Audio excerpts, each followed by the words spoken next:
Good morning, Braves and baseball fans. This is Ken Anderson. Thought we would talk about the baseball apocalypse of 2026, the Dodgers. Who would have figured signed Kyle Tucker to a massive contract? And of course, as usual, social media responded very quickly, mostly saying that this is the ruin of the sport and the lockout is pending. So, a few thoughts on that, as well as what the Braves and AA should do, in my opinion.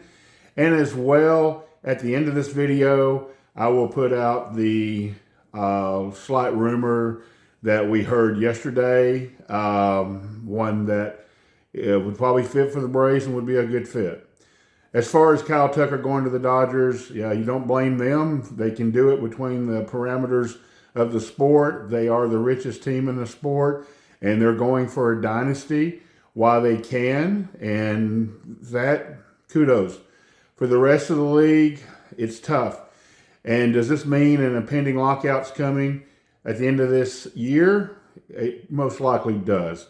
They'll have to come up with some sort of new structure on how the deferred money hacks, also maybe a cap, because the tax threshold is irrelevant if you have plenty of money to spend. As Cohen did in New York, he didn't really care. This year seems to care a little bit more about how those funds get spent, though he did take a run at Kyle Tucker. The players want a floor. That's hard to implement if you're going to let one team run over the sport, because it's hard for those fans in those cities to get really excited when all they're doing is playing for a 500 record. So baseball has a lot to deal with. Hopefully for us fans, they'll figure it out. But a lockout does not mean there will not be a 2027 season. It just means that it may start late, may be shorter. Courts will probably have to get involved, and a mediator and all that good stuff. But any of us old people remember this. It's happened many times before. It's just been a year since we've had this come up, and it seems like it's this generation's time to go through it. And let me tell you, folks, it's not fun, but we'll get through it.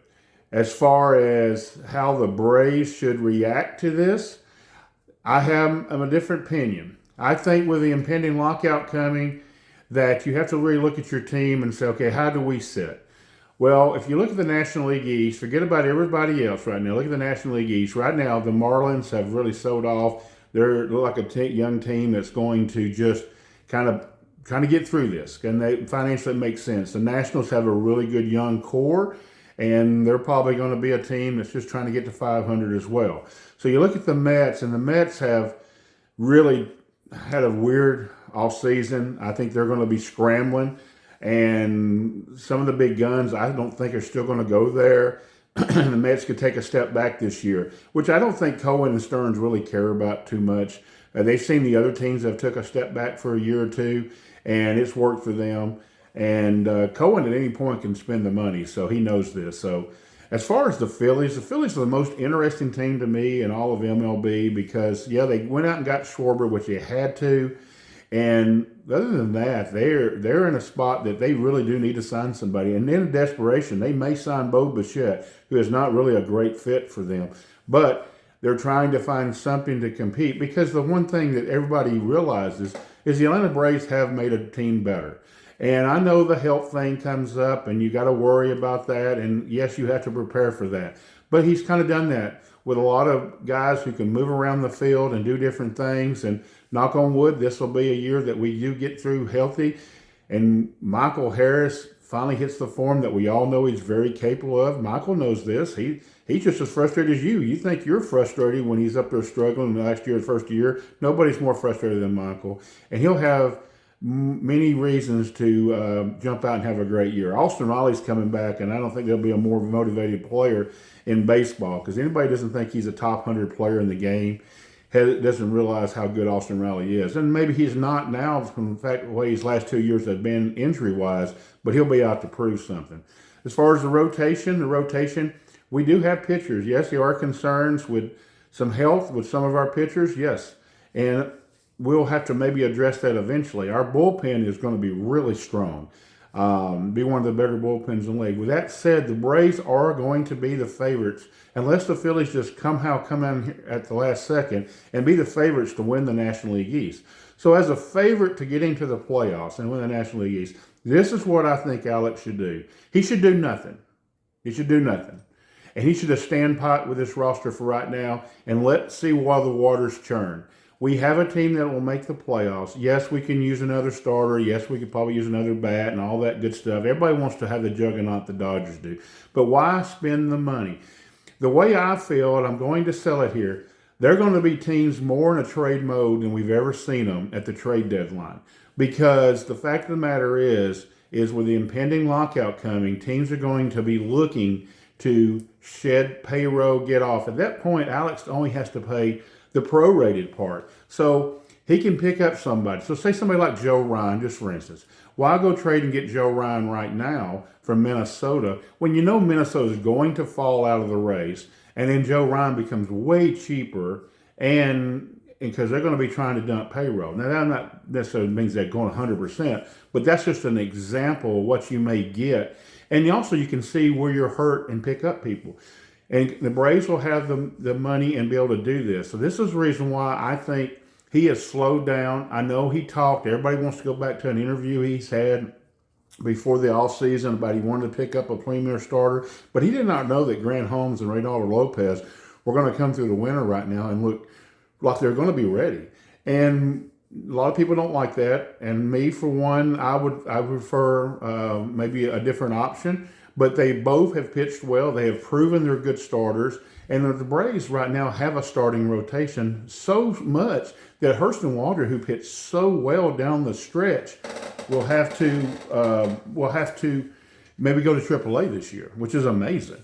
And so just wait. Now look, when you get to spring training and then all of a sudden things look a little squirrely, maybe the reports wasn't as good, then maybe you can jump somebody and make a trade. Maybe Bassett's still out there. I do love Chris Bassett. I don't know why Chris Bassett gets hate. And I seen somebody, he would not start a playoff game. Chris Bassett could start a playoff game for a lot of people. And that's just not true. And now he might not have to start one for us, but he showed last year he can pitch out of the pen. Now, as far as, okay, if we get to that point, what are some options out there? Because the free agents are most likely to be gone. Maybe Bassett's out there, somebody like that. Well, the trades will still be there. The Nationals are going to still be looking as they're in the market with Mackenzie Gore. There are going to be people out there, but as we go through the season, they're going to be added names. Maybe the A's fall out of it, and you do go get Jeffrey Springs if he's having a good year. Maybe the Reds aren't as good as we think they're going to be, and maybe Lodolo becomes open. Who knows? But the one name I told you I was going to share from yesterday when all my guys, we were talking on the call, was the Marlins are shopping Sandy Alcantara. And that makes an interesting choice because he does fit into the Braves.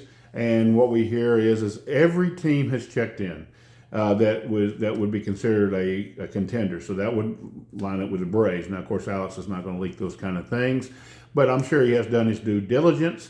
And Alcantara's pay is $17 million this year. You can make that work. So maybe they go get spring training, and maybe they do go get Sandy Alcantara. You know, what would that cost us? That's here or there. I didn't like the trade package the Yankees had to send to get Weathers, so maybe it will be a little bit too much. But Sandy also has a team option next year for $21 million. So if you do get through the lockout, and there'll be another starter you can use next year. So that's just a name. I told you I was going to tell you who it would be. That's my thoughts. I think we need a stand pat. I know a lot of y'all are not going to agree with that, but the reason why is I think with the impending lockout come out, you can get through this season and really hammer it at the trade deadline and pick up pieces and go for it. And we, in a 7-game series, can beat the Dodgers. Will it be tough? Yes. But we can beat them in a 7-game series, especially if our core guys are really playing well. I really do appreciate the follows, the likes, and the shares. Keep it up. You can find me on all other social media, and I do appreciate it. And we're going to keep trying to bring you what we think the Braves are going to do. And just as I said last night, breathe and relax. Braves have a good team. This is not going to affect us as much as a lot of teams are, what the Dodgers are trying to do. And we're going to have a very good team. This is going to be baseball coming in 20-something days, pitchers and catchers report, and we're going to have some fun. And as always, go Braves.